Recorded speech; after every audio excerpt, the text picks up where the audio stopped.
మీ business ఏదైనా మీ ఊర్లో promotion చేయాలంటే అది సుమన్ టీవీతోనే సాధ్యం. ఇప్పుడే సంప్రదించండి.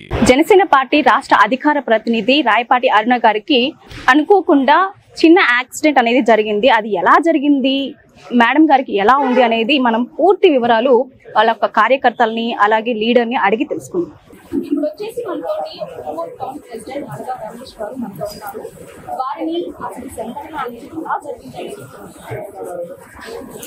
సార్ నమస్తే. సార్ నమస్తే మేడం. ఇప్పుడు ఈ ఇన్సిడెంట్ అనేది ఎలా జరిగింది, ఎప్పుడు జరిగింది? ముందుగా నమస్కారాలు.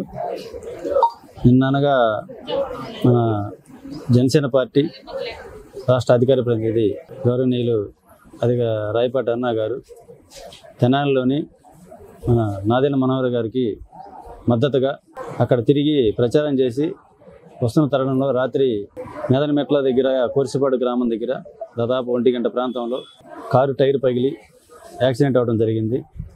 దాంట్లో మన అధికార ప్రతినిధి గారికి పక్కటెంబడి జరగటం అలాంటి జరిగిన కిమ్స్ వైద్యులు చెప్తున్నారు. ప్రస్తుతం అయితే ప్రాణ పరిస్థితి అయితే ఇబ్బంది ఏమీ లేదు. ఆయనకి వైద్యం అయితే జరుగుతుంది. ఇక్కడికి వచ్చి మేము కనుగొన్నాము. అదేవిధంగా దాంట్లో ప్రయాణిస్తున్న పవన్ అనే వ్యక్తికి తల పగిలి దాదాపుగా 5-6 కుట్లు పడ్డాయి. డ్రైవర్కి ఎటువంటి గాయాలు లేవు. ప్రస్తుతానికైతే ఇబ్బంది అయితే ఏం లేదని మన వైద్యులు చెప్తున్నారు. ఆమె త్వరగా కోలుకోవాలని జనసేన పార్టీ నుంచి అందరం కోరుకుంటున్నాం. సో ఇప్పుడు కార్లో కేవలం డ్రైవరు ఇంకా మేడం గారే ప్రయాణిస్తున్నారా, ఇంకెవరన్నా ఉన్నారా? పవన్ అనే వ్యక్తి ఉన్నారు, చెప్పాను కదా. కార్యకర్త ఎనభై సీట్లు అతనికి దాదాపు తల మీద ఒక 6 కుట్లు దాకా పడ్డాయి. దానికి ఆల్రెడీ రాత్రి కుట్లు వేసారు, అయిపోయింది. బాగానే అతను ఇబ్బంది లేదు, బాగానే ఉంది. నేను పీసీపల్లి కనిగిరి నియోజకవర్గం పీసీపల్లి మండలం. సో ఇబ్బంది ఏం లేదు అన్నారు డాక్టర్ గారు వచ్చేసి. సో ఆమె త్వరగా కోరుకోవాలని అందరూ కోరుకుంటున్నాను. రాష్ట్రంలో ఉన్న ఆమె అభిమానులు అందరూ కంగారు పడాల్సిన అవసరం ఏం లేదండి. ఆమె చాలా అంటే ఇప్పుడు దెబ్బ తగిలినప్పటికీ డాక్టర్ గారు చెప్పడం ఏంటంటే బాగానే ఉన్నారండి, పెద్ద ప్రమాదమే తప్పింది, దేవుడి వల్ల ఏం కాదని చెప్పారు. సో వాళ్ళు చెప్పిన మాటల్ని మేము కూడా ఫస్ట్ కంగారు పెట్టాము. ఇప్పుడేం కంగారు ఏం లేదండి. సో చాలా సంతోషంగా ఉంది.